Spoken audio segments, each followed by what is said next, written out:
wondered how trailblazing risk leaders navigate uncertainty with finesse and confidence?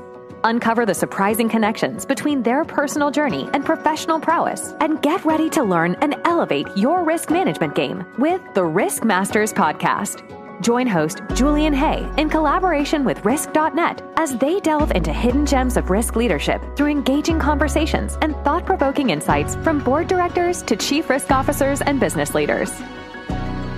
Today's guest is Leroy Roberts, founder of Teamworth Solutions and a leadership and risk advisor specializing in culture and conduct risk in high-pressure, regulated environments.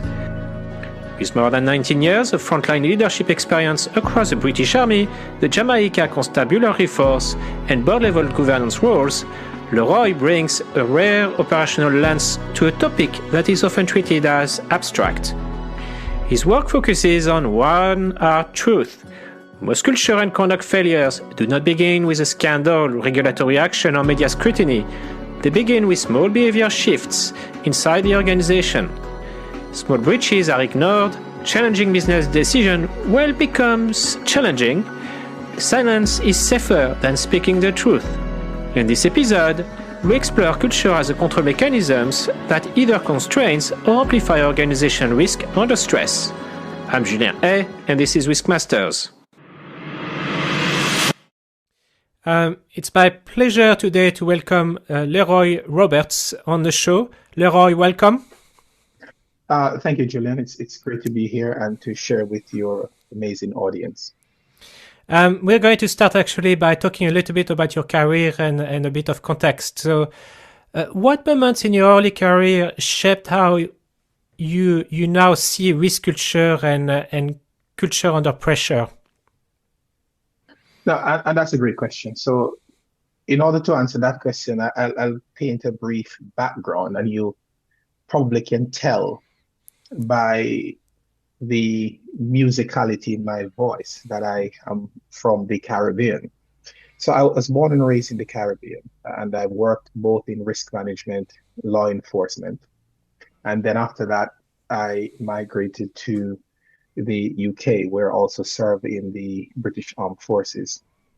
So I have been exposed to risk in all different forms. And I have also seen where leaders or managers of risk can develop a blind spot over time because it's so difficult to see the picture within the frame. And I think that's where my interest in focusing in on this specific area began. Yeah, very interesting, and we might come back a little bit to compare notes with your sectorial view, actually, and build a little bit on your experience and what you experienced from that perspective. And what did those settings teach you about decision making that corporate frameworks often miss? One of the key thing is decision making is a part of most organizations and most businesses. But decision making under pressure is a totally different thing. And I think that is where things can go wrong and go wrong quickly.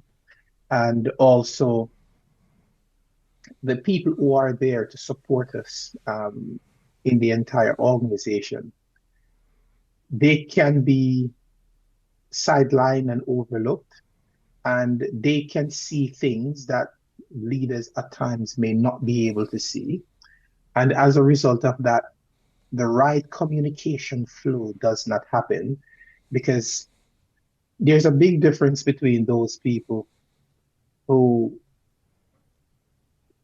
know what it's like to speak up in a situation like that and what the cost of speaking up is. And people are always calculating. And what we don't want to do is to have an environment where what needs to be said at the right time does not happen, and that can lead to greater consequences. And I think to build on what you just said, there is a disconnect, isn't it, between people at the top and people in the trenches and the way they live the organization and the culture, isn't it? Correct. So when you moved into board level and advisory roles, What surprised you most about how organizations talk about culture? Now, that's a great question because when you talk about culture, it's sort of a buzzword now. It's on a lot of people's lips, and you have endless culture programs that are being offered out there, which can go on for years. And I think over time, there has been a normalization and a generalization whereby people perceive culture as this fluffy approach to solving um, engagement issues and other internal challenges that come when there's an interplay of different personalities. And sometimes people can fall into a lull where they group everything in as just engagement. Now, I have taken a different approach because I have known that's not the case. And how I approach culture and how I view culture is as a control mechanism. And it's all about strengthening that control mechanism to ensure that there is assurance, which will naturally support the other established routes that is within an organization that will help to create a type of environment where everything works well to deliver the best outcome for all stakeholders, both internally and externally. Which is quite an achievement when it works, isn't it? And just to build on something you said around, those escalation flows and communication flows not working as they should, why do you think these early signals so often get ignored or rationalized away? No, and as you speak about the whole escalation thing, and one thing that it is important to point out, specifically in my work, so there's a clear distinction what I don't do in my approach. So I don't deal with investigations, I don't deal with case management, and I don't deal with the whistleblowing part of a thing. Whenever we do encounter that, or we indicate that something is within that particular vein, we, as default, we signpost to the organization established routes of dealing with those. What we do, like I mentioned before, is that control, strengthening, and assurance piece. And that is there to support risk owners. And that's whether you own the risk formally or informally. The buck stop with you. And sometimes leaders who are within that position, there is not sufficient support for them to help them to manage these issues and to identify these early warning signs, these early signals. And what we do is that we work closely with these risk owners to reveal the real reality, and then, of course, to establish safety and standards and simplifying systems and controls, and some other things as well. What is the biggest misconception executives still hold about culture and conduct risk in that context? Culture is not just engagement. Culture is not just an away day. It's not just a program where you gather people together for a week and that will solve all your problem. And it's not a tick box exercise as well. I think the best summation that works is that culture is just the way how we operate, and that's the way how we do things. And in most cases, it's the unspoken side. You have many organizations have their risk register. They have things, policies written down, and all the expectations that you would find. However, what's written versus what goes on in principle is totally two different things. And that is why it is so key that we understand what is the real reality, what's the real problem. And until when you there's a willingness to take a look at that, then it's going to be really difficult to make any meaningful progress to answer and address some of those concerns you have highlighted. Yeah, it's also about how people behave when the leaders are not in the room, isn't it, as well? Exactly. And you're explicit that culture is not a value program, right? So it goes beyond. How do you define culture as a control in practical and observable terms?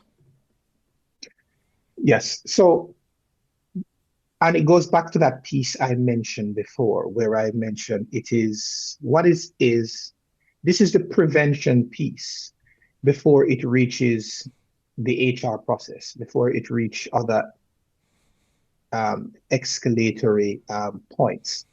And what we want to do is to sit with these business leaders and to identify some risk signals together and to use tools and a system to be able to track these and to measure these. And what we want to do, in fact, the promise really is we're not going to solve the problem within 90 days. But what we'll do is to be able to identify these risk signals and to be able to treat with them so that they don't escalate to the next step. And in so many instances, what we tend to see is that silent cracking, whereby it's happening, those signals were missed because there's a blind spot. And by the time we discover that there is a real issue here, in most cases, the train has already left the station and we have a bigger problem dealing with. And there are many spin-offs of that one thing. And just for our audience, do you have any example of those signals, things that people tend to ignore and they should really pay attention to? Yeah, so, and that is it. So with stuff like decision trap, do you have a named decision owner who owns this decision? When it comes to workarounds, how often do you have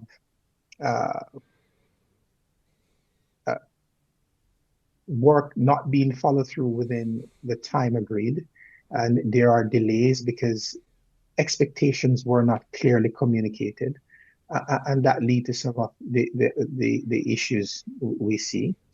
And these are key, that there is not clarity and people don't understand fully what needs to be done when it should be done. And then there's a natural knock-on effect. And these are some of the signals that we watch out for. But of course, there are others. And some of these signals will differ depending on the organization type. And if I were one of your clients, how would I experience the process? If you can shed some lights on that, perhaps. Mm-hmm. Yes. So one of the things that we do is, and I refer to it as the risk owner's reset. In fact, it's as we sit down with a potential client, what's the right problem? And once we can find what the right problem is, then what we want to look at is the right person to partner with to ensure that we are treating well with that particular issue. And then we also want to identify the right exposure that come about if that problem is not exist. And so there's a step-by-step process, because if you do not know what the issue is, or will you be able to identify the appropriate solution to fix it? Yeah, absolutely. And I think that's something I see a lot in advisory as well, where people have a tendency to focus on the symptoms rather than actually understanding what is really driving what they're observing. And as a result, they can dedicate resources to fix the wrong problem, or they fix the symptom rather than fixing the underlying root cause, and problem keeps coming back again and again, isn't it? And in your experience, where does culture most directly influence risk outcomes in that context? if what you tend to find is that at the strategic level,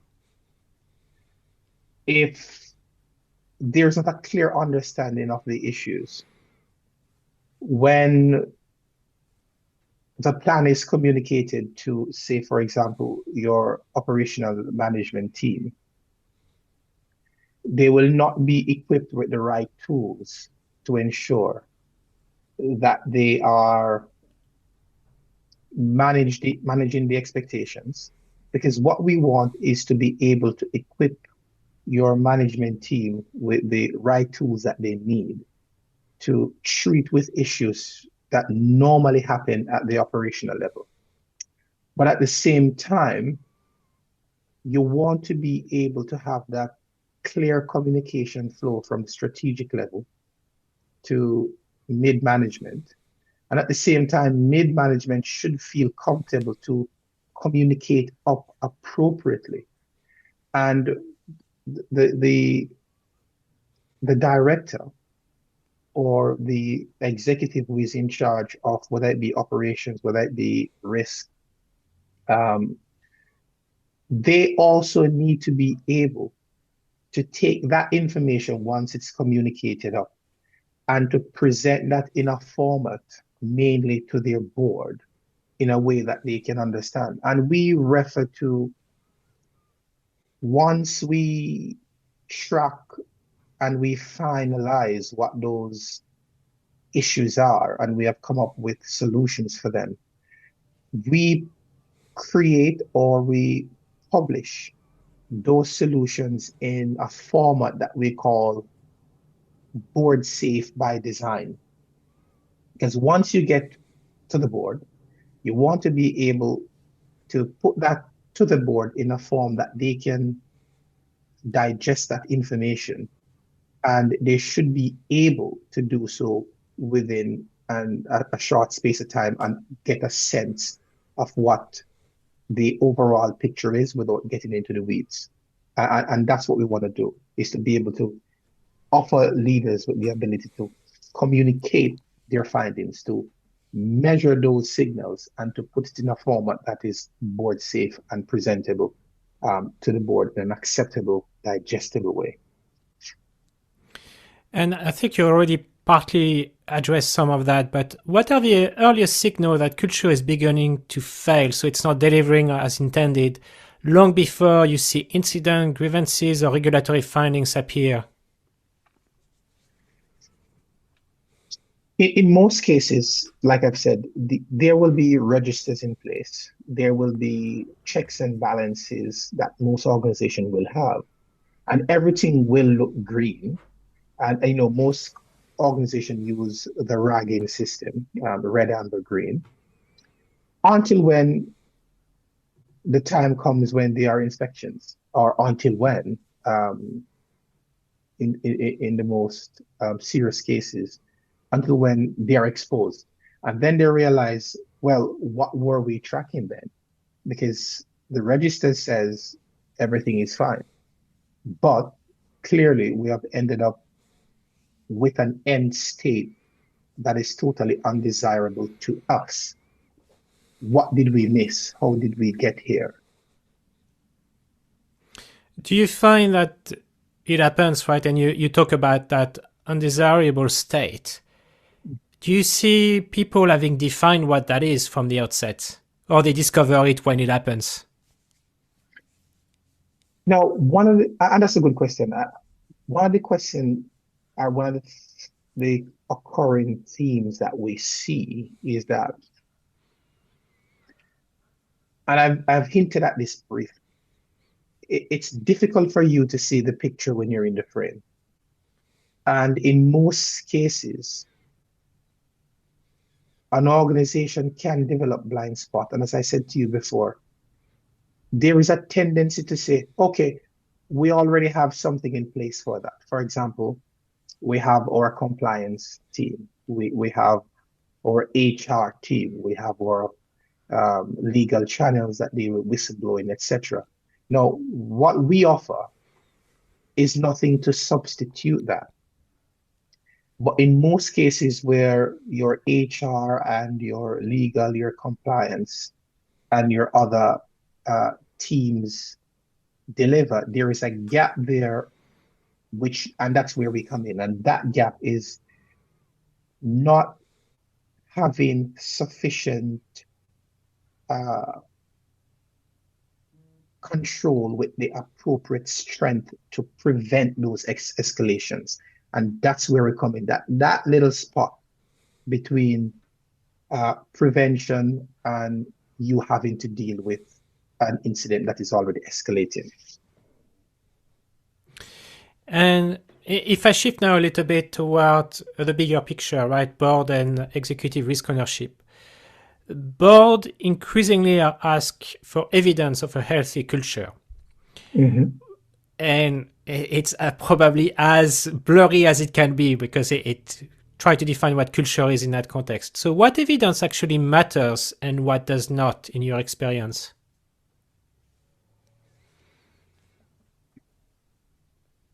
No, and it is true that culture is difficult to measure.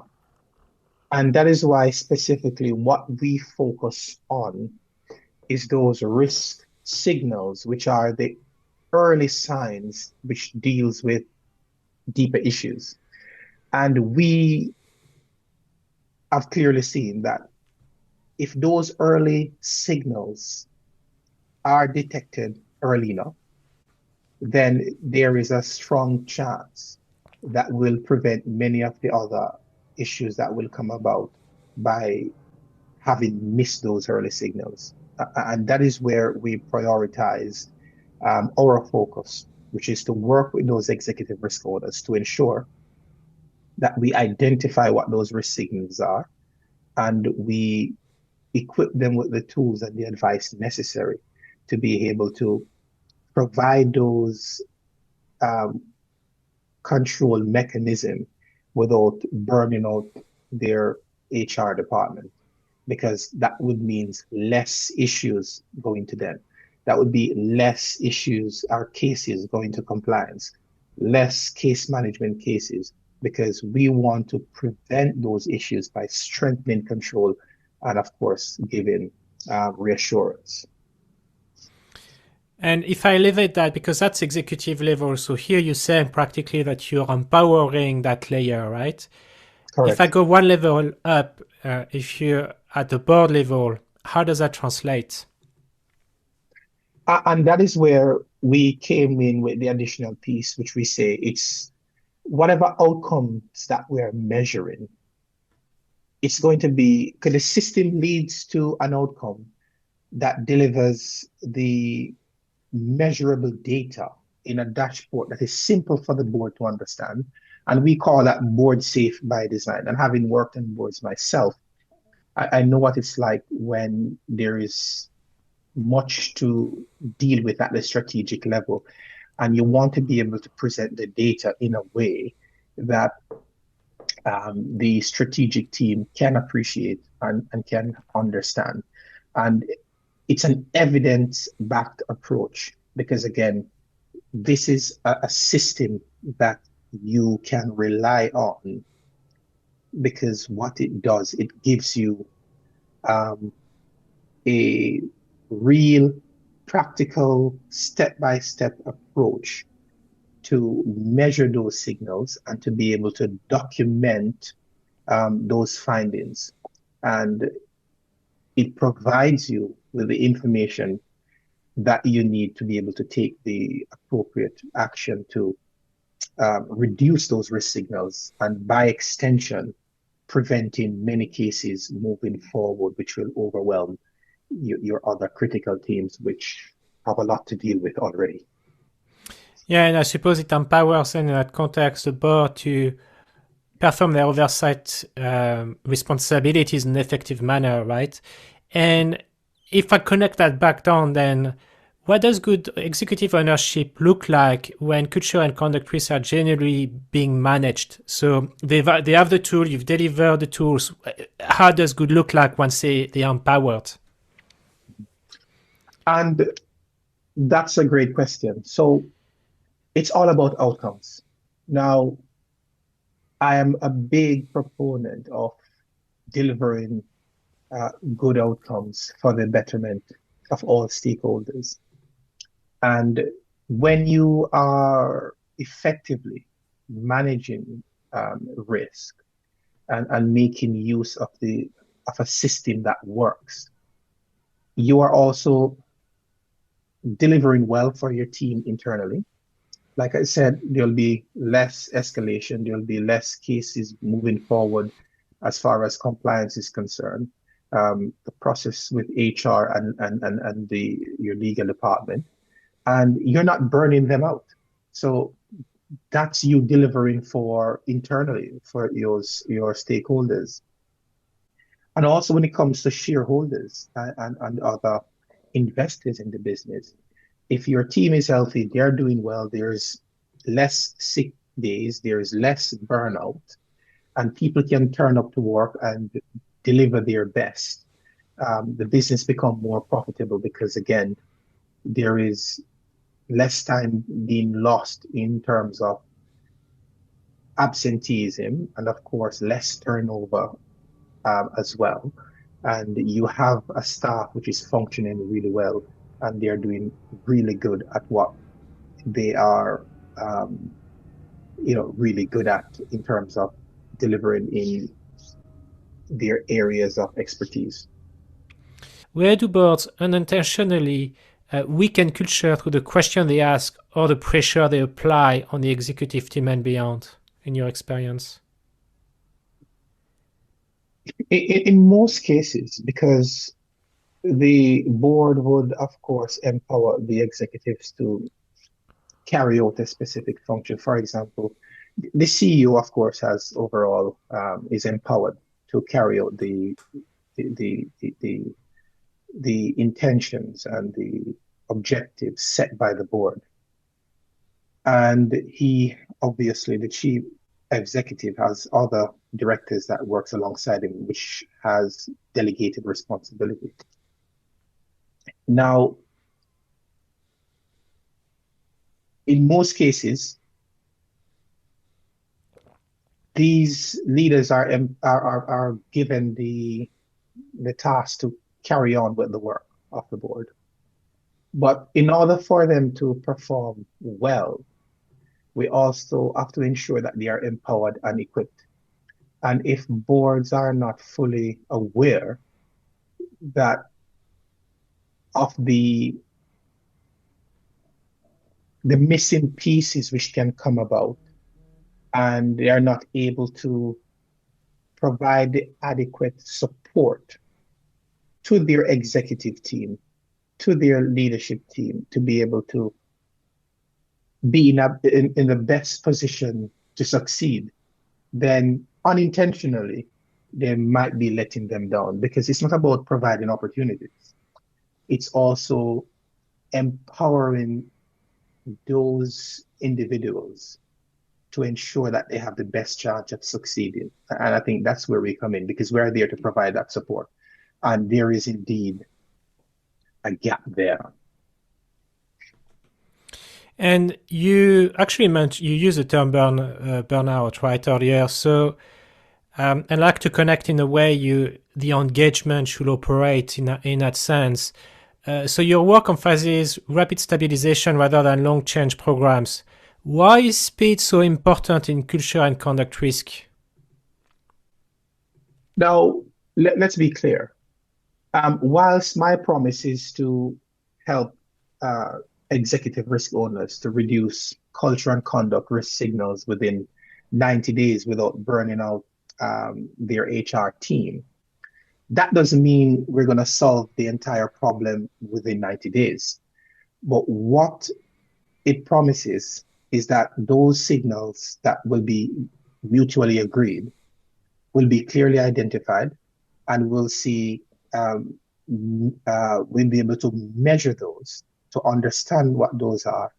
And at least the fact that we would have revealed the real reality, we're in a better position to provide the right solution to fix those.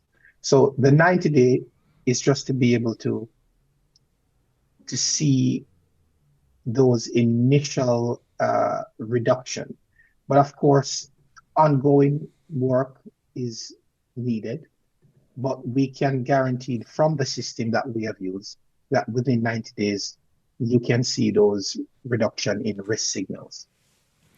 And if I look beyond the early stage, right? Because I've seen and I worked for organizations where those programs can drag on for months, if not years, and honestly never really achieve anything. In your experience, where is the sweet spot here in terms of delivering enough that it makes a tangible, positive contribution versus going on and on and on to the point that it exhausts everybody by the end? And that's a great question. And from the amount of surveys I have done and interviews, of course, interacting with leaders, that's one of the things that pushed me for that 90-day time period, because most programs run from a year to 2 years, and you're right, they're quite lengthy. And I wanted was to understand those concerns that I was getting from the marketplace and to design something that can at least shows measurable outcomes in those risk signals. And from what I've heard, that 90-day window, which ties perfectly with each quarter that makes up the financial year. So at least you have something to present Q1, Q2, Q3, Q4, which I think ties in perfectly.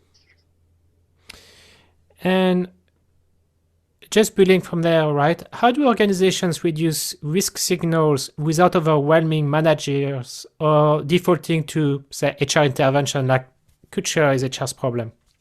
Yes. And that is the key.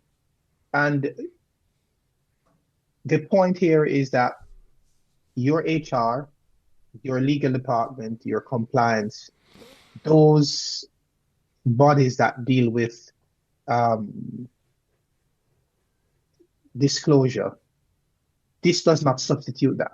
And those are essential. Where we come in is that gap between prevention and you having a case management issue or another case management issue, another investigation on your hands. So what we want to do is to provide that support to these executive risk owners to ensure that they can identify these risk signals early and to strengthen their control mechanism to ensure that we prevent those case numbers going forward, those escalations going forward. So that's what it is. And perhaps a simple daft questions, right? Why do you think they can't do that on their own? That's a good question. And I think sometimes they believe they're already doing that, because I mentioned some of the other processes they have in place. And it's a common misconception where they said, yeah, but we're already doing that. But the question is it working? And because this is something that I've been wrestling with for some time, I have been able to identify where the gap is, right, between the existing support system that they have in place and where the gap is, where things are falling through, which leads to more escalation. And I think to have a system in place which strengthen their control, which prevent the number of cases going forward to, say, for example, compliance, legal, HR, investigation, then that will definitely be a major success and a major win going forward. And I don't know if you will have a view on that, but what role does operating rhythm and decision cadence play in restoring control under pressure? Now, the good thing is, it's not you.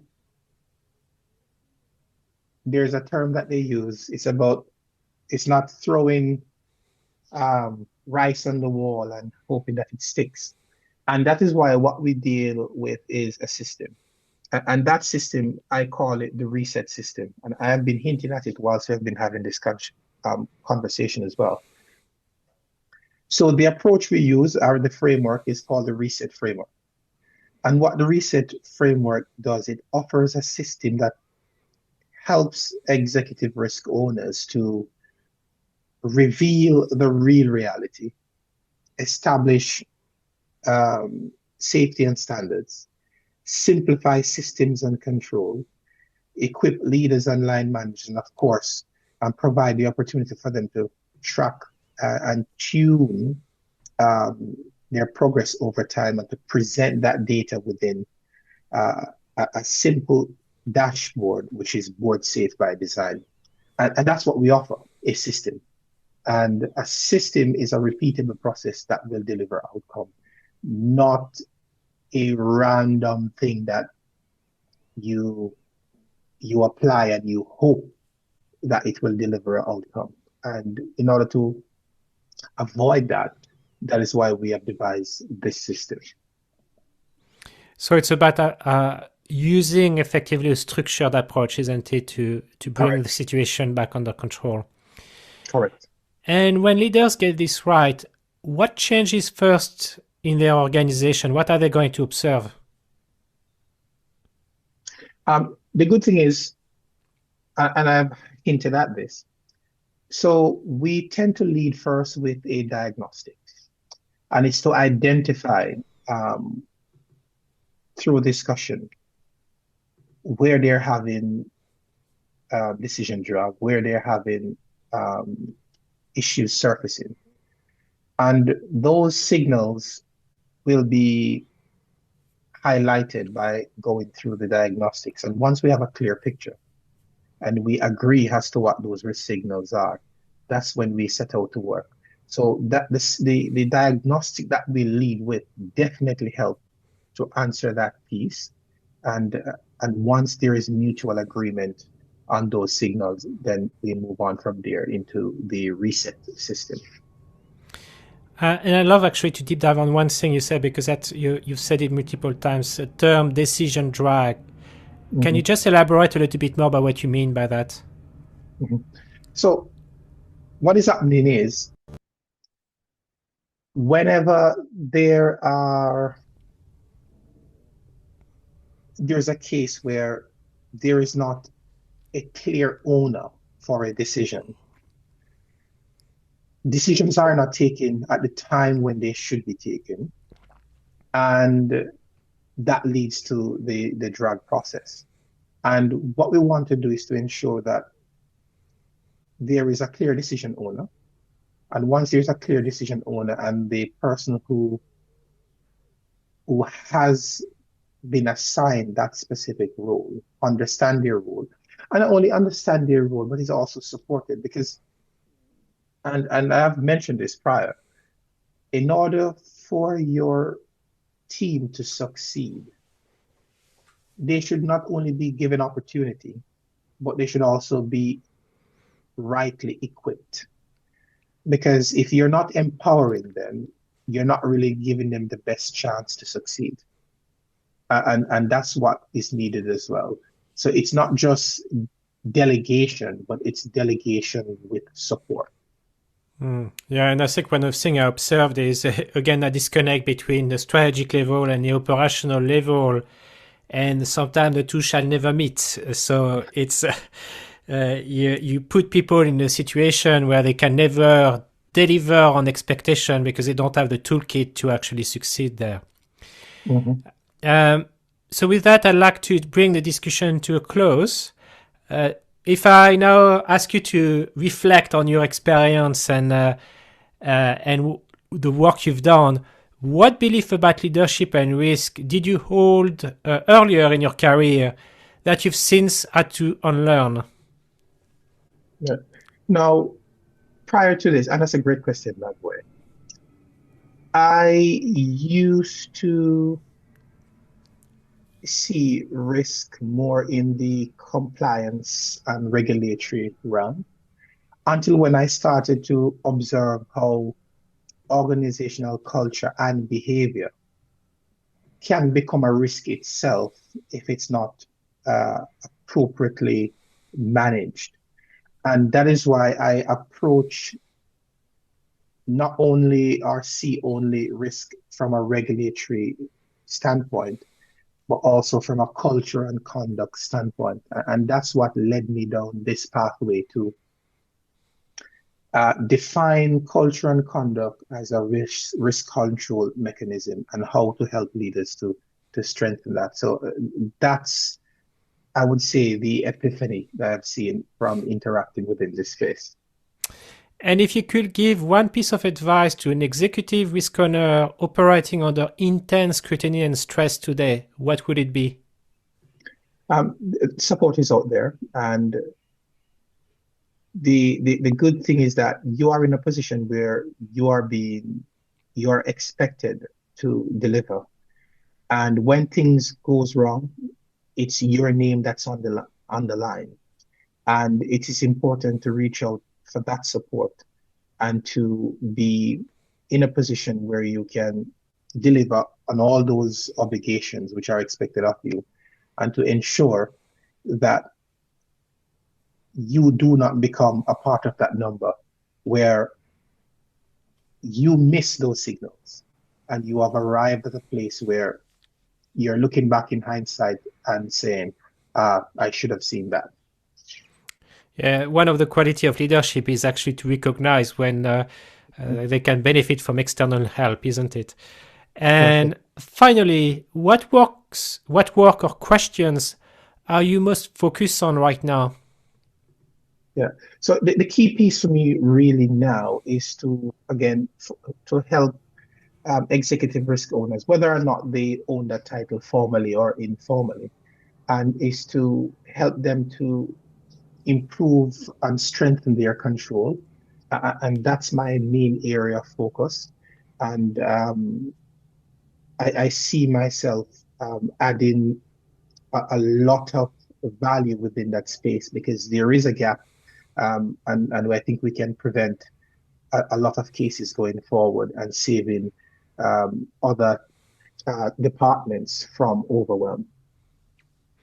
Well, Leroy, thank you so much for all of that. It was extremely insightful, and I'm sure people will have learned a lot listening to you.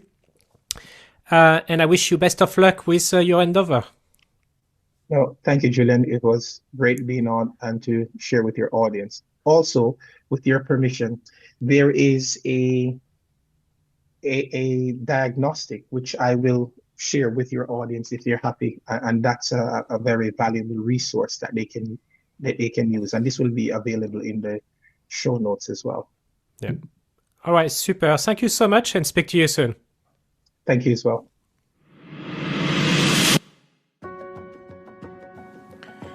Today's conversation with Leroy Roberts explored culture not as an intent or values, but as a living control mechanism shaped by leadership behavior under pressure. We discussed why silence is rarely neutral, how decision drift becomes hidden exposure, and what boards should really be looking for when they ask about culture and conduct risk. If you work in a regulated and high-consequence environment, this episode offers a grounded, evidence-led lens on how risk actually forms and how it can be contained. Thank you for listening to RiskMasters. If you found this episode useful, please follow, share, and leave a review. You can find show notes and related sources at avtm.com. Until the next time, I'm Julien A., and this has been RiskMasters. Thank you for joining us on RiskMasters today. If you're ready to master risk and unleash your full potential, here's how you can take the next steps. First, head over to julianhay.com to discover even more valuable insights from our RiskMasters. We've got a treasure trove of knowledge waiting for you. Second, don't miss out on future episodes. Hit that subscribe button on your favorite podcasting platform. Stay tuned for fascinating discussions on risk management. And third, if you found today's episode valuable, please share it on social media. Help others discover the world of RiskMasters and embark on their journey of risk mastery. Remember, success favors the bold. See you on the next episode of RiskMasters.